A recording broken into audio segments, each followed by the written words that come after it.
Cuando la Biblia habla de evangelio, no está refiriéndose solo al mensaje de salvación en sí, sino a toda la enseñanza de Cristo.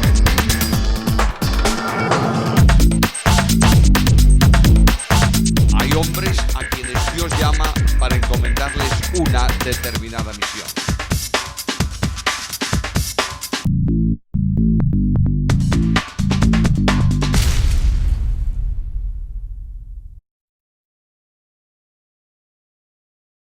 Comenzamos estas reflexiones sobre el Evangelio hablando el primer día acerca del mandato de Jesús. Nadie puede estar al margen de ese mandato. El Señor lo estableció, es su voluntad, tenemos que proclamar el Evangelio. Ayer considerábamos los dos aspectos esenciales en el ministerio evangelístico específico de apertura de iglesias, de extensión del Evangelio, de llevar el conocimiento de Cristo a otros lugares, además de la evangelización en el entorno de la iglesia local. Y hablábamos de los misioneros y hablábamos también de la responsabilidad de la iglesia. Este último día vamos a dedicar el tiempo a reflexionar sobre el mensaje que tenemos que predicar. El Evangelio no es un mensaje simple y sencillo, de poca importancia, para decir a algunas personas los 4 principios esenciales. Eres un pecador, Dios es el Salvador, cree en Cristo, serás salvo. Tenemos un contenido bíblico mucho más amplio que esto. Cuando la Biblia habla de Evangelio, no está refiriéndose solo al mensaje de salvación en sí, sino a toda la enseñanza de Cristo.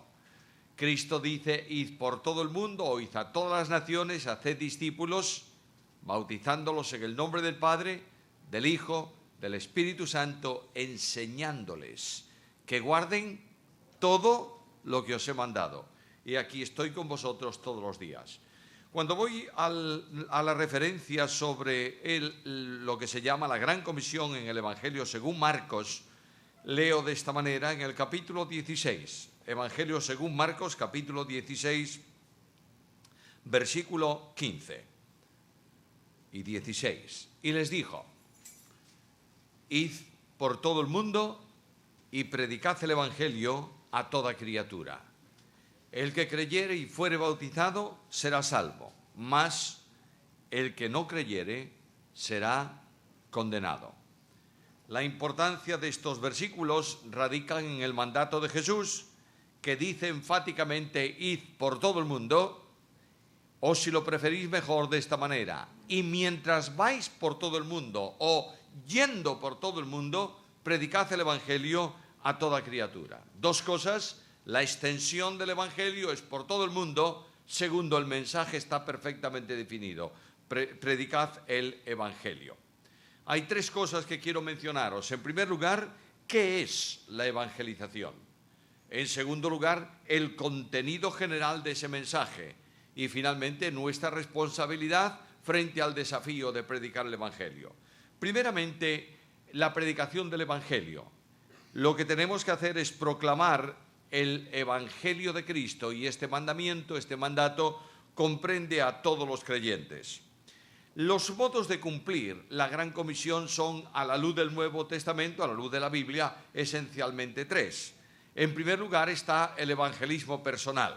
¿Qué significa eso? Significa hablar con las personas uno por uno y hablarles de Cristo. De esta manera nace, por ejemplo, la iglesia en Antioquía. Hay discípulos, hay creyentes que salen perseguidos de Jerusalén, llegan a Antioquía y ¿qué hacen? Hablan, dice el texto bíblico, dialogan. ¿Dónde lo hicieron? Yo no lo sé, la verdad la Biblia no lo dice. Podría ser en el mercado, podría ser en el trabajo, podría ser en la calle, no importa dónde. Ha habido un diálogo personal, uno por uno, predicando, proclamando el Evangelio. En segundo lugar está el Evangelio silencioso. Alguien me va a decir, ¿qué es eso? Es el Evangelio que se predica sin ninguna palabra. Lo tienes en la carta primera de Pedro, capítulo 3 y versículo 1, en donde el apóstol hace referencia a una mujer casada con un infiel, con un impío, con un incrédulo, le prohíbe hablar de Cristo, y Pedro dice que aquel hombre fue llevado a Cristo sin palabras, por el testimonio, por la conducta de su mujer. En tercer lugar está el evangelismo de masas. Es evidente que en Hechos de los Apóstoles aparece evangelismo de masas desde el capítulo 2. De manera que el apóstol Pedro predica el evangelio ante una cantidad muy grande de personas el día de Pentecostés, de cuyo gran número de personas, 3.000, recibieron a Jesucristo. No hay duda que el apóstol Pedro, poco tiempo después, en el discurso, en el mensaje evangelístico dado en la Puerta Hermosa, delante de la Puerta Hermosa, predica otra vez el evangelio a una enorme cantidad de gente, de cuya gran cantidad 5.000 recibieron a Cristo. No hay duda alguna que el apóstol Pablo predica en el Areópago. No sé cuánta gente había, pero no hay duda tampoco que había bastante gente, y el evangelio es proclamado a una gran cantidad de personas juntas. Cualquiera de las vías son buenas, son necesarias, deben ser utilizadas para la proclamación del evangelio. Dios me manda, vete por el mundo adelante y predica el evangelio. No importa si es un eunuco etíope que viene de viaje y regresa a su lugar. No importa si son muchos conocedores de la Biblia, como eran los judíos, o si son ignorantes de la Escritura, como eran los griegos. Lo importante, lo necesario, lo imprescindible, lo principal, es que entendamos que la gran comisión está gravitando sobre la responsabilidad de cada creyente. Y cada creyente recibe esta noche el recuerdo del mandamiento de Cristo: id por todo el mundo y predicad el evangelio a toda criatura. Ahora, debo preguntarme qué es lo que tengo que predicar. Y el texto bíblico es meridianamente clara. No dice predicad evangelio sin artículo, o predicad un evangelio, que podría ser cualquiera. Dice categóricamente el texto bíblico: predicad el evangelio. Vosotros todos conocéis muy bien la diferencia, el otro día hice referencia a esto, no sé qué noche fue, entre el y un. Un es algo genérico, algo indeterminado. No es lo mismo decir el vaso a decir un vaso. Un vaso puede ser cualquiera. En nuestro tiempo se ha cambiado el artículo del evangelio, no en la expresión del evangelio en sí, sino en el mensaje a proclamar. El apóstol Pablo dice que el evangelio no puede ser alterado, pero lamentablemente en el tiempo de hoy el evangelio ha sido alterado. Se está predicando no el evangelio del compromiso, el evangelio de la doctrina de la cruz, el evangelio del mensaje de la gracia. Se está dulcificando el mensaje del evangelio, lo veremos enseguida. Tengo que predicar el evangelio. Debo preguntarme, ¿qué es el evangelio? Pablo lo responde con mucha claridad en Romanos capítulo 1, versículo 16. Porque el evangelio es poder de Dios para salvación a todo aquel que cree. Luego, el evangelio es el único mensaje que tiene poder para salvar. El evangelio es el único mensaje que contiene el compromiso de poder de Dios para salvación. El mensaje es el único evangelio que va a producir conversiones. El mensaje del evangelio es el único mensaje que va a conducir a los hombres al Salvador, y creyendo en el Salvador van a recibir el perdón de los pecados y la vida eterna. Quiero decirte que el mensaje del evangelio es un asunto de soberanía de Dios.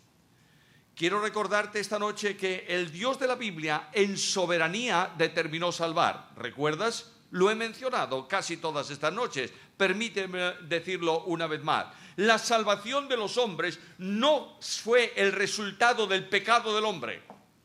La salvación de los hombres no es el resultado de la caída del hombre. La salvación de los hombres no es el resultado de acudir a la condenación del hombre. La salvación de los hombres es una determinación soberana de Dios antes de que el hombre fuese creado.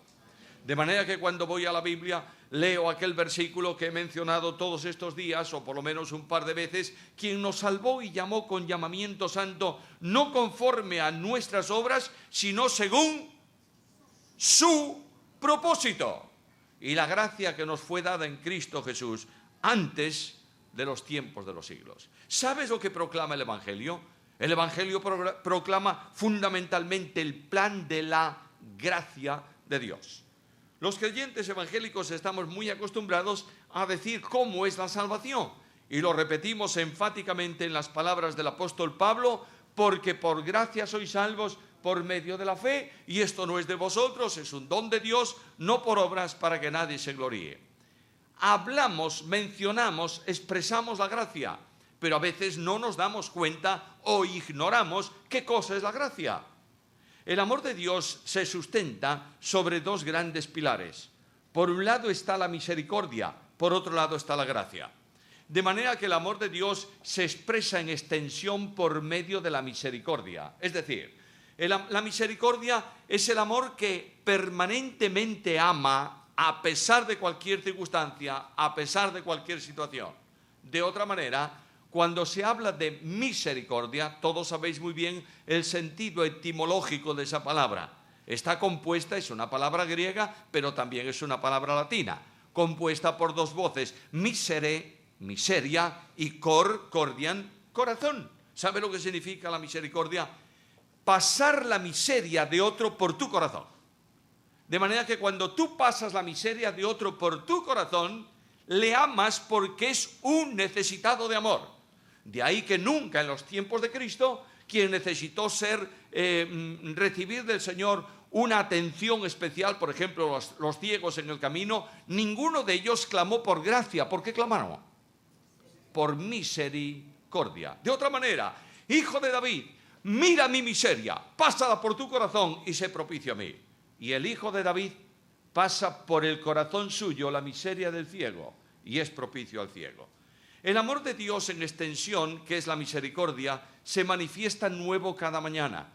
De manera que el profeta, en una situación de enorme crisis, de tremenda tensión en el pueblo de Israel, viendo cómo los babilonios han entrado, cómo han destruido toda la ciudad, cómo han matado a los niños, cómo han llevado en cautiverio a la gente de Israel y solo quedó un remanente mínimo, el profeta dice: por tu misericordia no hemos sido consumidos.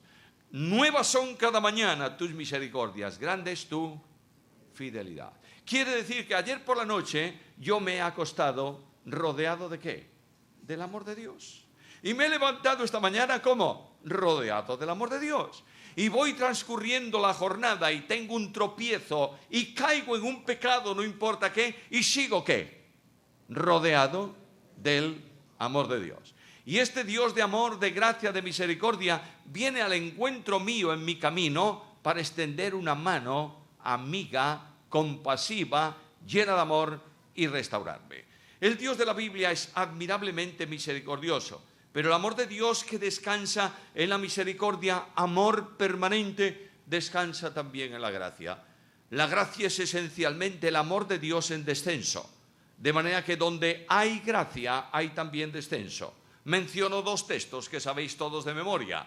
Y aquel verbo, Juan 1:14, y aquel verbo fue hecho carne y habitó entre nosotros y vimos su gloria como del unigénito del Padre, lleno de gracia.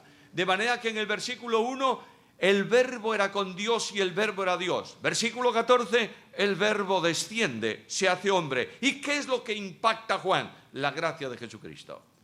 Pablo escribe la carta segunda a los Corintios, capítulo 8, versículo 9, y dice: porque ya sabéis, ya conocéis la gracia de nuestro Señor Jesucristo, que por amor de vosotros se hizo pobre siendo rico, para que vosotros con su pobreza o por su pobreza, da lo mismo, fueseis enriquecidos. Me sorprende mucho ese versículo. Sabéis que hay un problema muy serio en él. ¿Cuál es el problema del versículo? El Hijo de Dios se hizo pobre.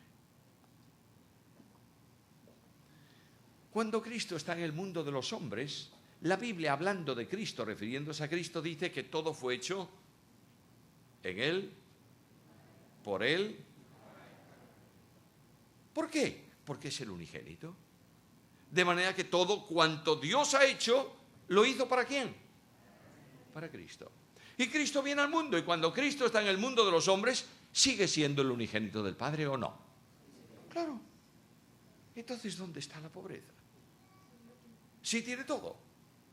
Cuando tú estudias el término pobreza en relación a Dios, tienes que entender que significa que Dios no puede dar más de lo que dio. De manera que Dios el Padre no puede dar más, ¿por qué? Porque dio a su Hijo. Y el Hijo no puede dar más, ¿por qué? Porque dio su vida. De manera que cuando hablamos de pobreza que enriquece, es que Dios ha dado todo cuanto tenía para que por su todo entregado, tú que no tienes nada, recibas el todo de Dios. ¿Me estás siguiendo? Esto es algo impresionante. Y este es el meollo nuclear del mensaje del Evangelio, la gracia. Esta gracia de Dios que tengo que proclamar en el mensaje del Evangelio, escúchalo bien, por favor. El mensaje del Evangelio es esencialmente el mensaje de la gracia de Dios. Y cuando Dios viene al mundo de los hombres, viene impregnado. Cristo viene lleno ¿de qué? De gracia. Significa, por tanto, que la gracia de Dios fluyó del corazón de Dios en el plan de redención. Cuando Dios determinó cómo se iba a salvar el hombre antes de la creación, estableció la manera: será salvo por gracia. De manera que la gracia fluye del corazón de Dios, y tengo un serio problema con eso.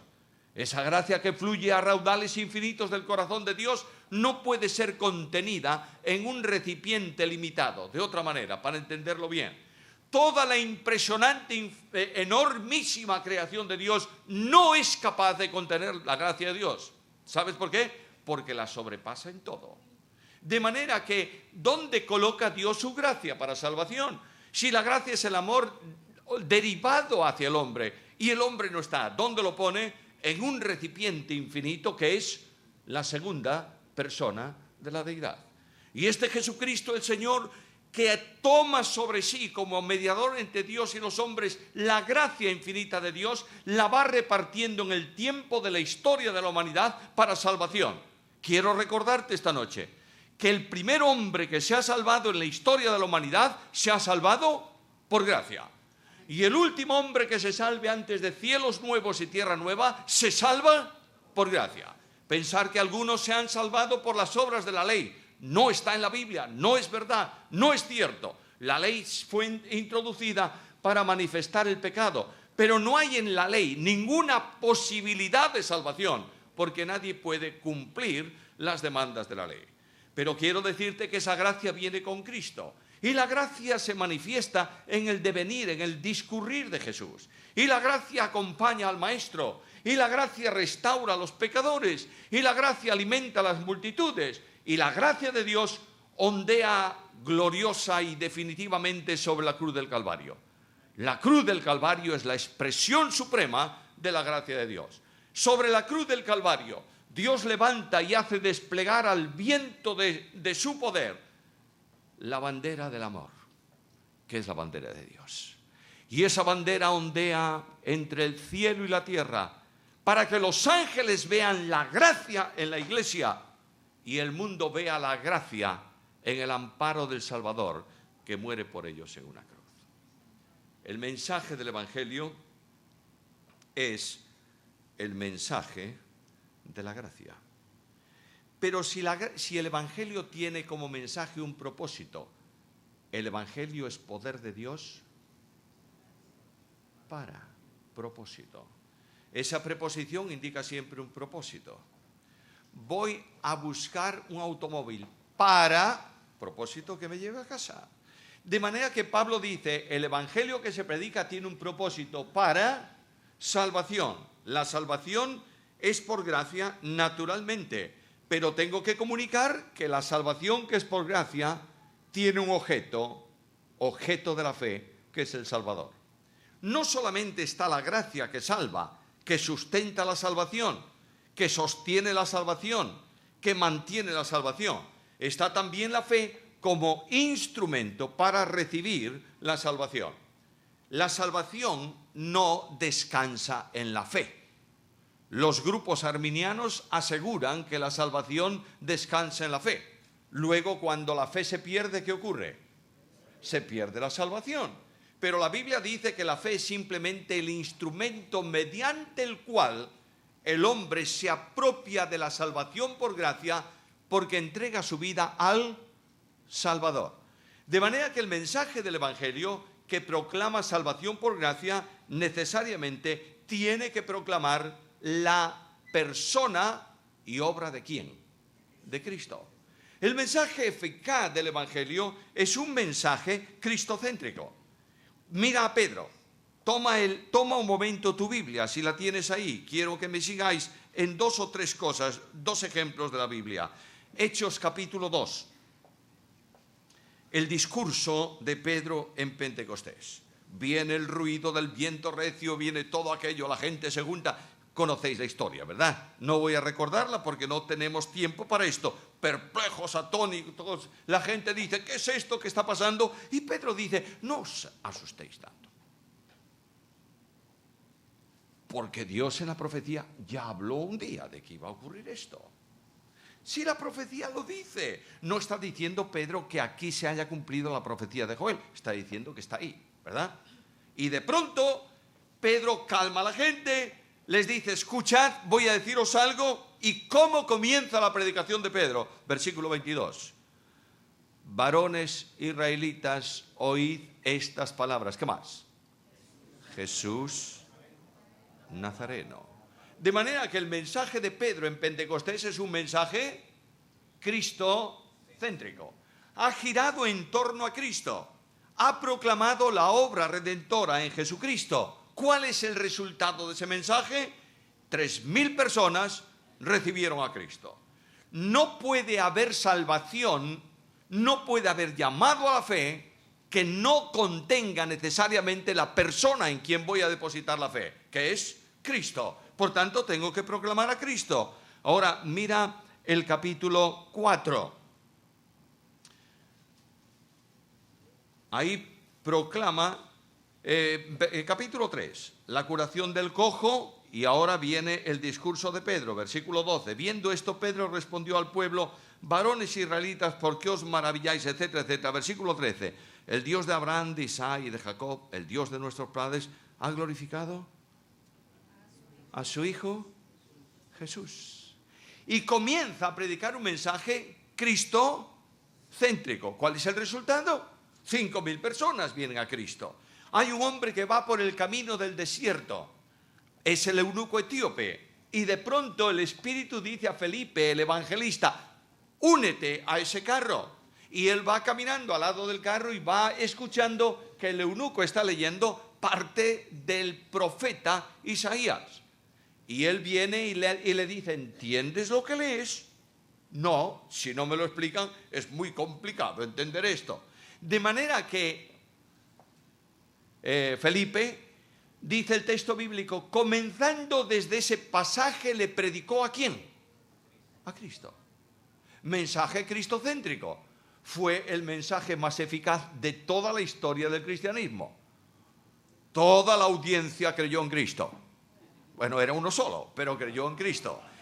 No hay duda alguna que una de las necesidades que yo tengo que tener con toda claridad es que el Evangelio es un mensaje cristocéntrico y que el objetivo del contenido de fe tiene que ver con la obra de Jesucristo. El apóstol Pablo en Romanos capítulo 10 dice que con el corazón se cree para justicia. Escucha bien esto.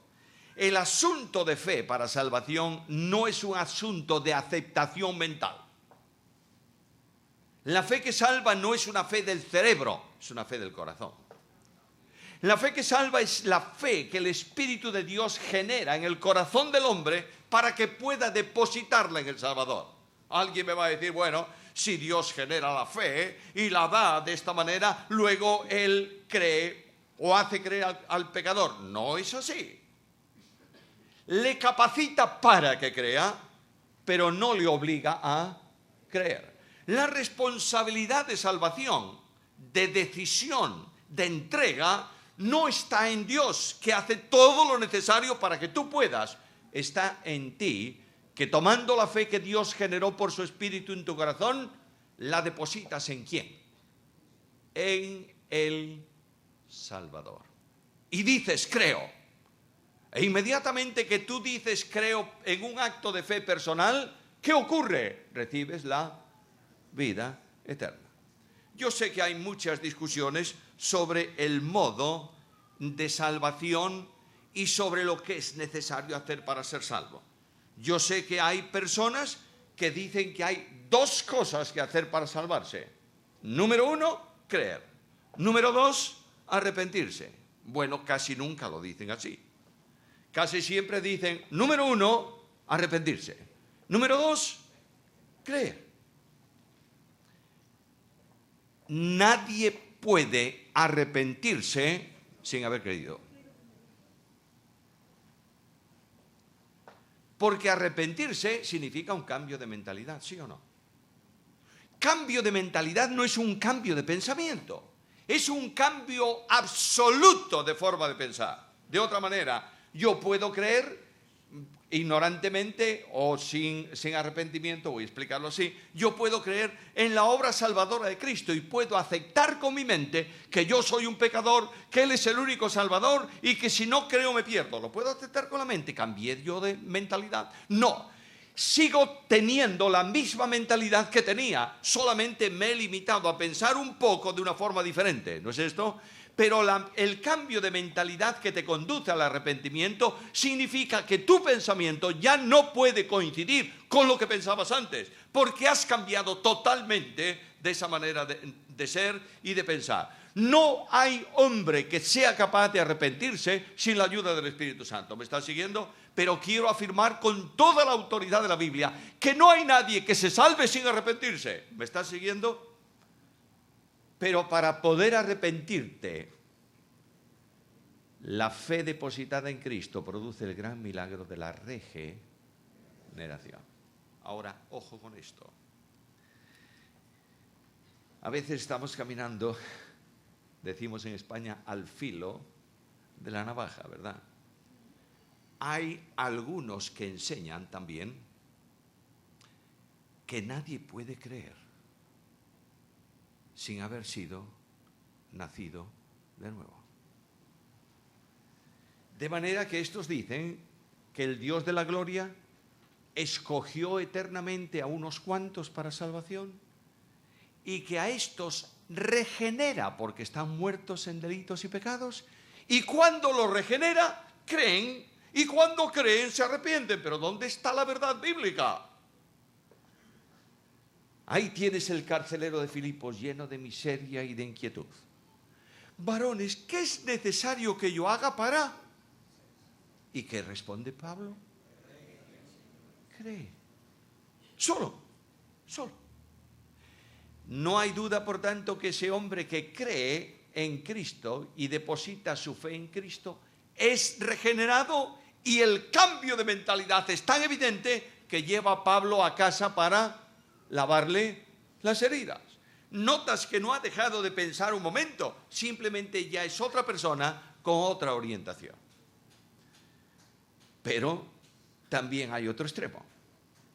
Aquellos que creen que la fe sale del corazón del hombre natural y que el hombre natural puede creer en Dios cuando quiere y como quiera, ¿no es verdad?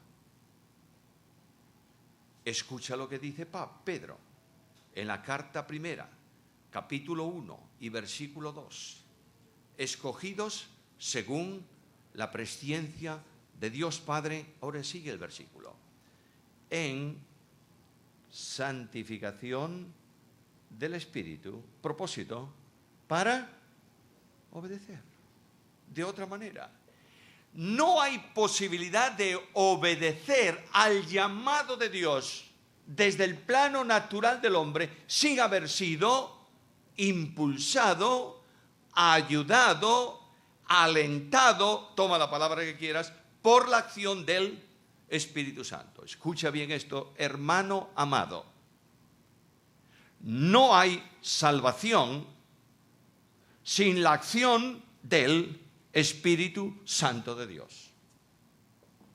No hay salvación sin el llamado del Padre. ¿Está claro? Muy claro. No hay salvación sin la aplicación redentora del Hijo. El que a mí viene, no lo echo fuera. No hay salvación sin la acción iluminadora del Espíritu Santo de Dios. Tú puedes predicar un mensaje muy cristocéntrico. Si el Espíritu Santo no actúa en libertad en tu vida y en la iglesia, no hay poder en el mensaje. Pablo dice, no contristéis al Espíritu. Claro, decimos, ¿y cómo se contrista al Espíritu? La única manera de contristarlo es teniendo pecado oculto sin confesar. Yo no. He hecho un examen de conciencia y, hombre, peco como todo el mundo, pero no tengo grandes pecados. Escucha, el pecado más violento que tiene el creyente y la iglesia hoy es negarse a amar. En esto conocerán que sois mis discípulos si tuvieseis, ¿quién es? Los unos por los otros. ¿Quieres otro pecado contra el Espíritu? ¿Solícitos en guardar la unidad del Espíritu? ¿Cómo? En el vínculo de la paz. Bueno, los creyentes a veces, yo temo mucho que hemos entendido mal un texto. El Señor dice, amaos los unos a los otros, ¿sí? Nosotros lo entendemos, armaos los unos contra los otros. Simplemente lo hemos leído mal.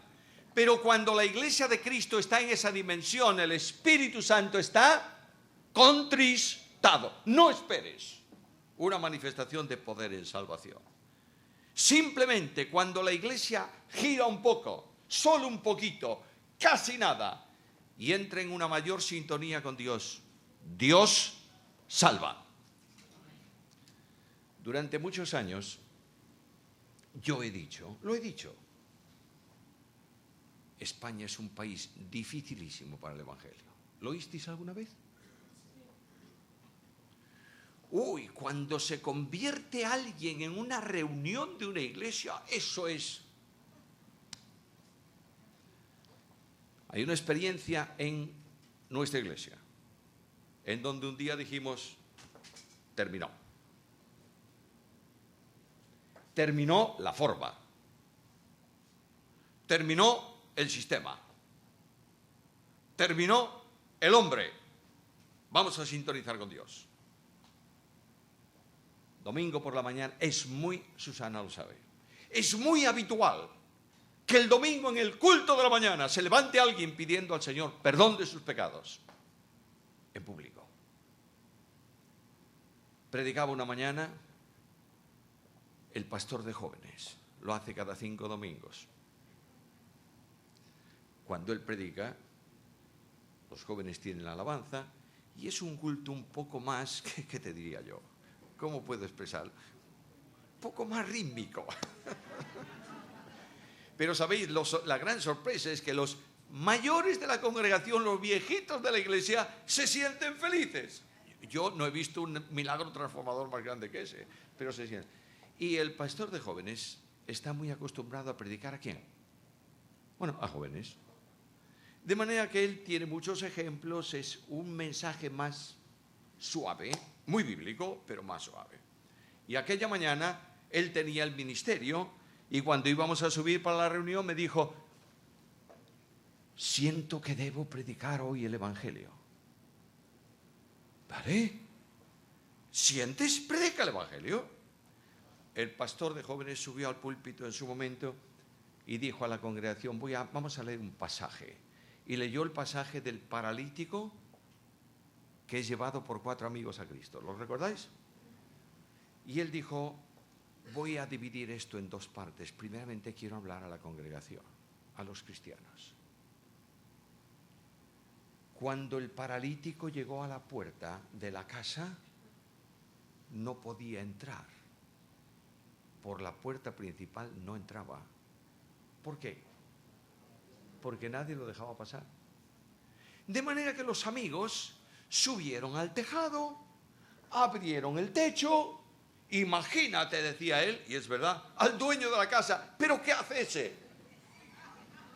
E imagínate a los fariseos, sacudiendo las miasmas porque siempre estaban delante. Y de pronto el paralítico desciende delante de Jesús. Aquellos abrieron una puerta alternativa.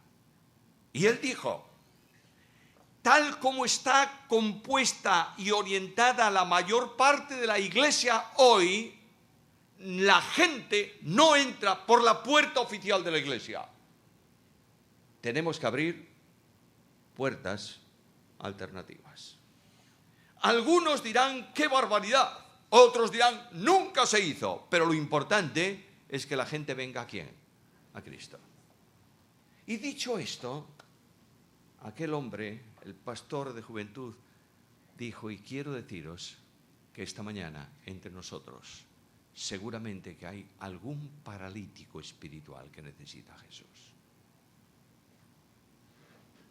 12 personas se levantaron pidiendo a Cristo perdón de pecados y vida eterna. Hemos tenido la bendición grandísima de bautizar el año pasado más de 50 personas. No somos nosotros. No hay ningún mérito en nadie de los responsables de la iglesia. No hay ninguna acción espectacular por nadie de la congregación. ¿Sabes lo que ocurre?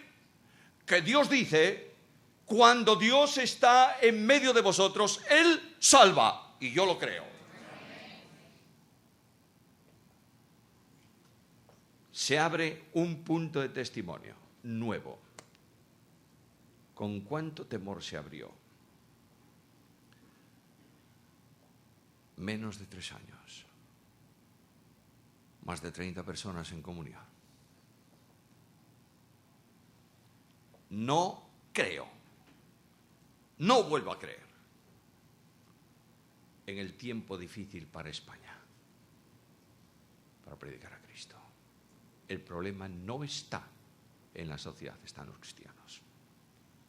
Y tenemos que venir a esto para predicar un mensaje cristocéntrico, un mensaje de gracia y proclamar lo que Spurgeon llamaba el mensaje de las 3 R's. Dije al principio que estamos suavizando el Evangelio, ¿verdad? Escúchame. No hace mucho tiempo leía un artículo, recomendaciones para la nueva evangelización. Lo leí con entusiasmo, dije: a ver qué dice. Primera recomendación: utilicemos términos sinónimos de pecado.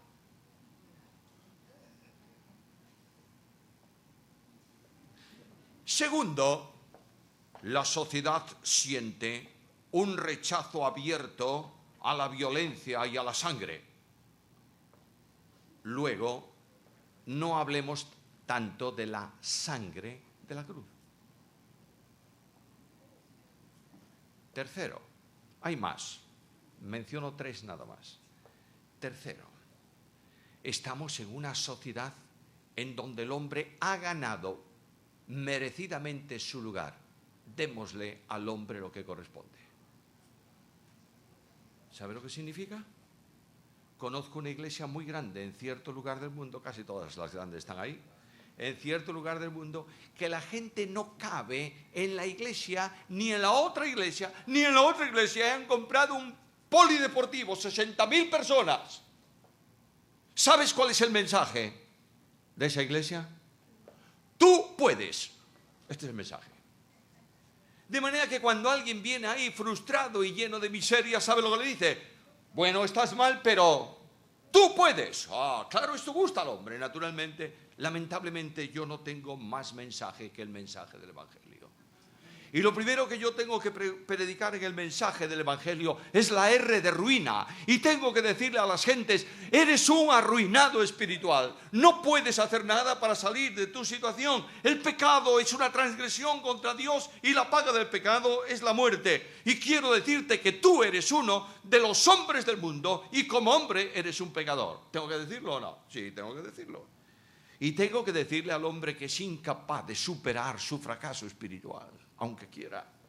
Y tengo que decirle que el hombre se ha alejado de Dios. Y tengo que decirle que el camino que él lleva, camino de religión o camino de placer o camino de ciencia, ninguno de ellos lo va a acercar a Dios bajo ningún concepto, porque todos nosotros nos hemos descarriado como ovejas, cada cual se apartó por su camino. Porque si yo predico un camino posible para venir a Dios, estoy negando el único camino del Evangelio, que es Jesucristo. La R de ruina es precisa en la sociedad de hoy.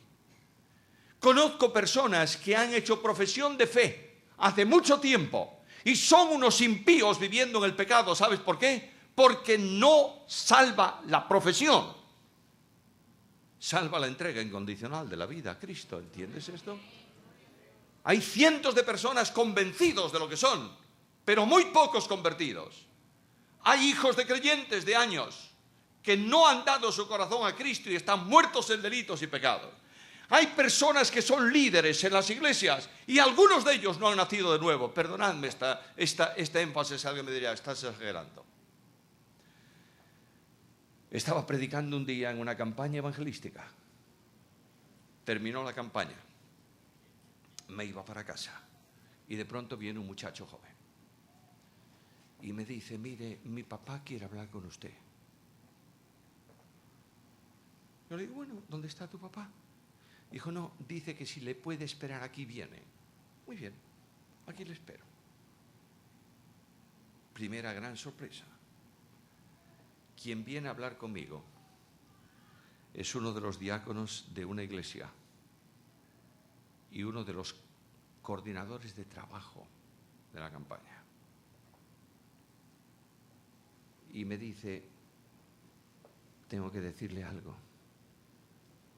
Tú me dirás, esta noche me he dado cuenta que no había creído en Cristo.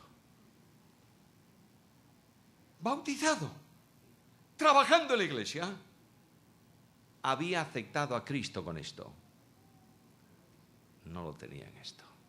Y claro, yo le dije, tienes un problema muy serio, porque esto no lo puedes tapar. No vamos a charlar tú y yo aquí y orar los dos y ahora te vas para casa y terminó el asunto, no. Tienes que decir al liderazgo de tu iglesia que tú has nacido de nuevo esta noche. Hermanos queridos, no son cristianos los que dicen Señor, Señor, sino los que son conocidos por Jesús. Tengo que predicar el Evangelio de la redención. Y tengo que decir a las personas que escuchan el Evangelio que Dios interviene para resolver el problema del hombre. Tengo que decirle a las gentes que la salvación es de Dios. Una cruz suplementada es una cruz fracasada. Conceder al hombre lo más mínimo en la acción salvadora es quitárselo a Dios, ¿entiendes? La salvación es de Jehová, punto final. Todo cuanto tiene que ver con salvación es de Él. Dios toma la iniciativa de la vida eterna, Dios designa al Salvador, Dios establece el tiempo, Dios realiza la obra y Dios dice cómo puede ser salvo, por gracia mediante la fe. Y tengo que decirle que esta obra de la cruz del Calvario es de alcance universal porque hace potencialmente salvable a todo hombre. Quiero decirlo, este es mi evangelio, no es mío, es el evangelio bíblico. Quiero deciros que el mensaje del evangelio es un llamado a todo aquel que crea. Es un llamado a los perdidos, no importa su condición. Es un llamado universal, venid a mí, todos los que estáis trabajados y cargados, y yo os haré descansar. Yo sé que este evangelio no gusta muchas veces ni a un sector ni a otro sector. Yo sé que este evangelio no gusta para nada al sector más avanzado. Bueno, vamos a dejarme definirlo bien, porque eso de avanzado y tal es una forma. Este evangelio no gusta al pensamiento arminiano. ¿Por qué? Porque ha entronizado a Dios y ha excluido al hombre. Pero también tampoco gusta nada al calvinismo extremo. Porque estos piensan que solamente el evangelio y la obra del Calvario es para algunos. ¿Quiénes son esos algunos? Los escogidos. ¿Y quiénes son los escogidos? Los únicos que creen. No tengo ninguna duda que Dios ha escogido a algunos para salvación. No tengo duda ninguna. ¿Escogió a Pablo o no? Bueno, pero no tengo ninguna duda que Dios no quiere que ninguno se pierda. Esta es la grandeza del evangelio.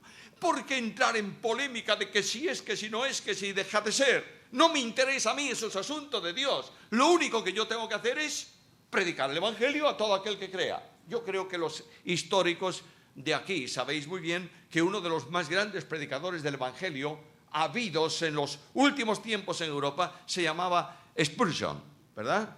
Lo sabéis todos, ¿no? Vosotros sabéis que Spurgeon era un calvinista de 5 puntos. ¿Cómo? Sí. Y un buen día viene un periodista de estos que siempre buscan cosas y le dice: doctor Spurgeon, ¿cómo es posible que siendo usted creyente en la elección predique el evangelio? Y Spurgeon le dijo: por 2 razones. Primera razón, porque Dios me manda predicar el evangelio. Segundo, porque yo no puedo ir viendo si el creyente o la persona que sea tiene etiqueta de escogido o no escogido, es el asunto de Dios. De manera que yo predico el evangelio y Dios salva a las personas. Hermanos amados, quiero deciros que muchas veces en el tiempo presente Satanás no consigue desviar la atención de los creyentes consigue desviar la atención de los creyentes hacia la evangelización, metiendo en la iglesia problemas teológicos que son insolubles y que solamente Dios tiene la solución. La corriente extrema, en manos de jóvenes absolutamente indoctos en la Biblia, desconocedores de los argumentos teológicos serios de la palabra, están produciendo divisiones en muchas iglesias. ¿Sí o no? Y mientras nos peleamos sobre elegidos o no elegidos, la gente allá afuera se pierde sin Cristo. ¿Entiendes esto o no entiendes? Y esto trae otra consecuencia muchísimo más grave. Creyentes que realmente han recibido a Cristo como Salvador personal y viven toda la vida inquietos sobre la seguridad de salvación.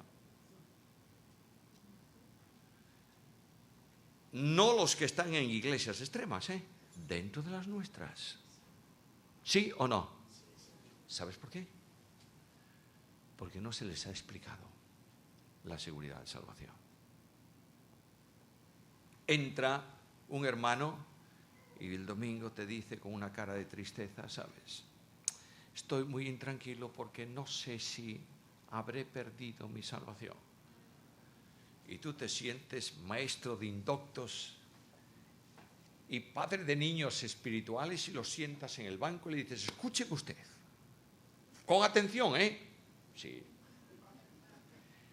Y arrancas Juan 3:16, Romanos 5:1, Romanos 8:1, 1 Pedro 1:18 al 20, y te paseas por Efesios 2:3, y te pasas por medio Nuevo Testamento y le has dado 65 textos al hombre. Y después le miras sonriente. Dices: ¿qué? Y él te dice: el que cree es regenerado.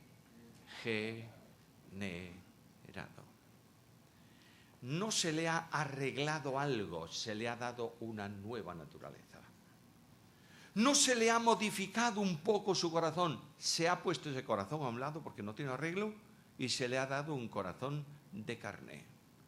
No se ha vaciado el corazón de asuntos viejos, se ha llenado del Espíritu Santo de Dios, ¿entiendes esto? De manera que la vida de esa persona de ahí en adelante es tan diferente que solo puede ser comparable ¿con qué? Con un nuevo nacimiento. No hay otra comparación. El Señor Jesús dijo a Nicodemo, os es necesario nacer de nuevo. Y el apóstol Pablo, cuando habla de la vida del cristiano, dice, las cosas viejas, ¿y qué más dice?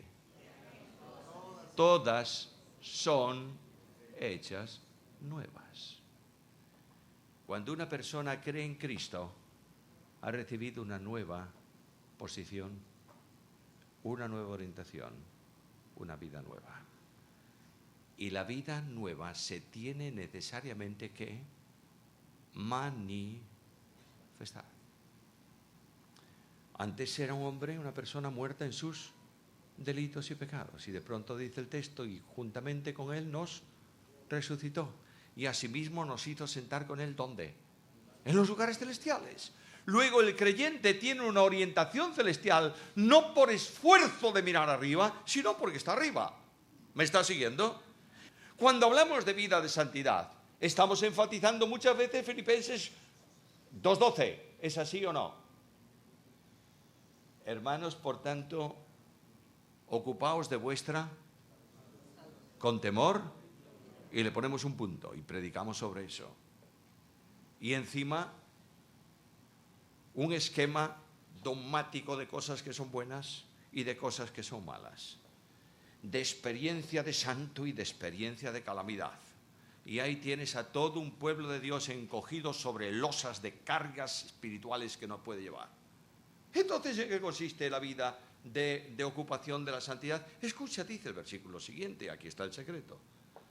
Porque Dios es el que en vosotros produce así el hacer como el querer, por su buena voluntad. ¿Tú quieres ser santo? Vive a Cristo. Y esta regeneración te lleva a una vida de identificación con Cristo, en donde Cristo se hace visible en el mundo. ¿Lo entiendes o no? Esta es la grandeza del Evangelio que tengo que predicar. Y Pablo me dice esta noche, si alguno, un ángel del cielo, o nosotros mismos anunciase otro evangelio, que este que habéis recibido sea anatema. Es necesario, es urgente recuperar el mensaje del evangelio. Es necesario dejar de pensar en extremos por un lado o extremos por el otro. Me he propuesto entre vosotros no saber otra cosa más que esta, a Cristo y a este crucificado. Es necesario decir a la gente de hoy, si no crees en Cristo, vas al infierno. ¿Se dice esto? No mucho. Tengo que decir a los creyentes, estáis llamados a predicar el evangelio todos con vuestra vida personal. ¿Por qué?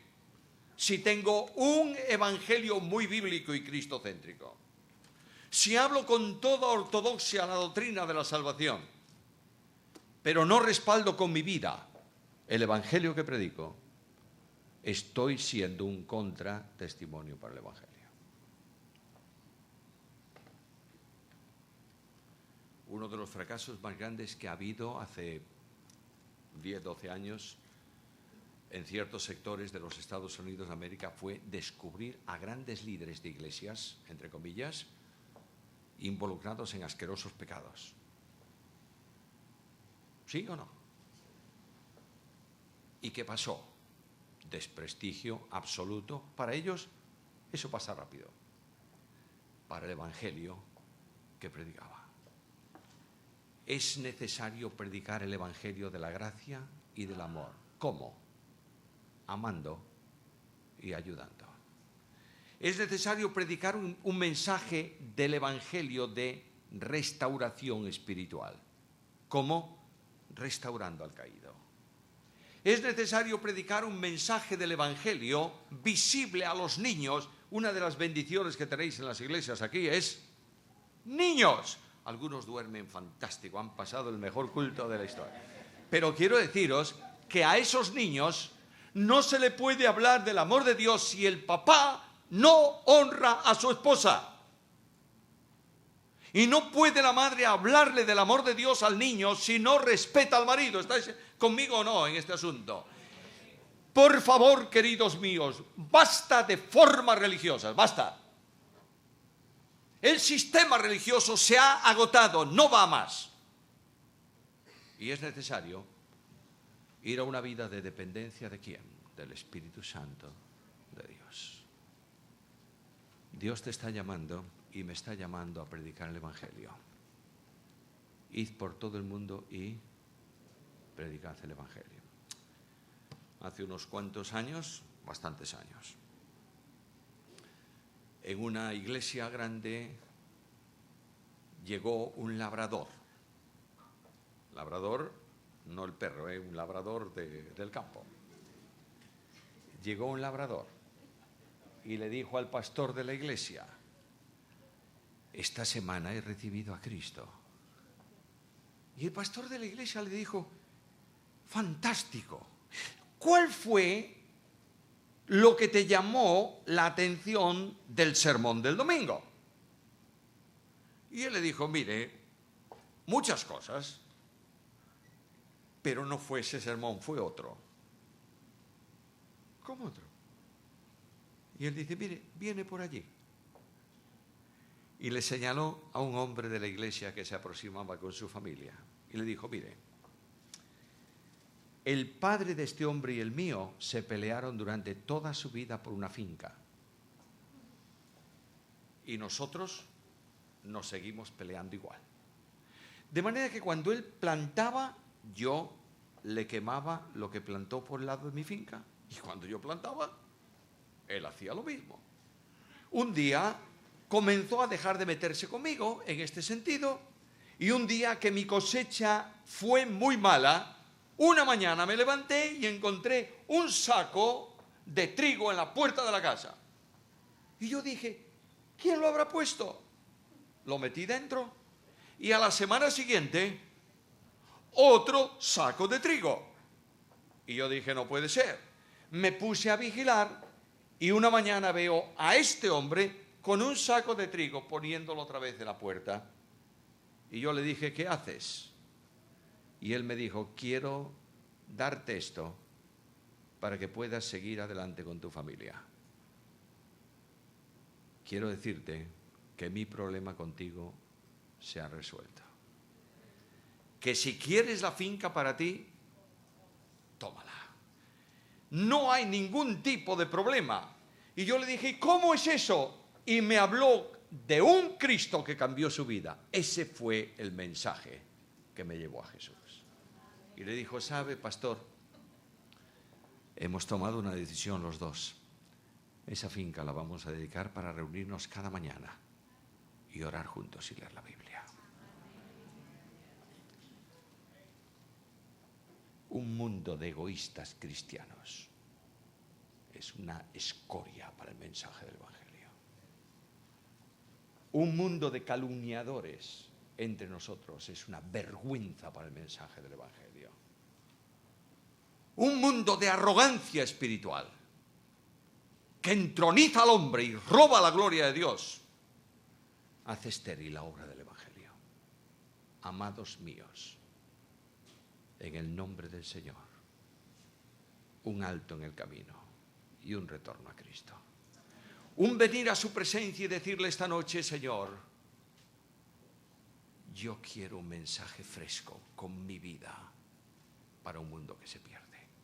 Y el Dios de la gloria, que ha prometido salvar, lo va a hacer, no para nuestra gloria, sino para la suya. Dios añada su bendición. Cuando la Biblia habla de evangelio, no está refiriéndose solo al mensaje de salvación en sí, sino a toda la enseñanza de Cristo.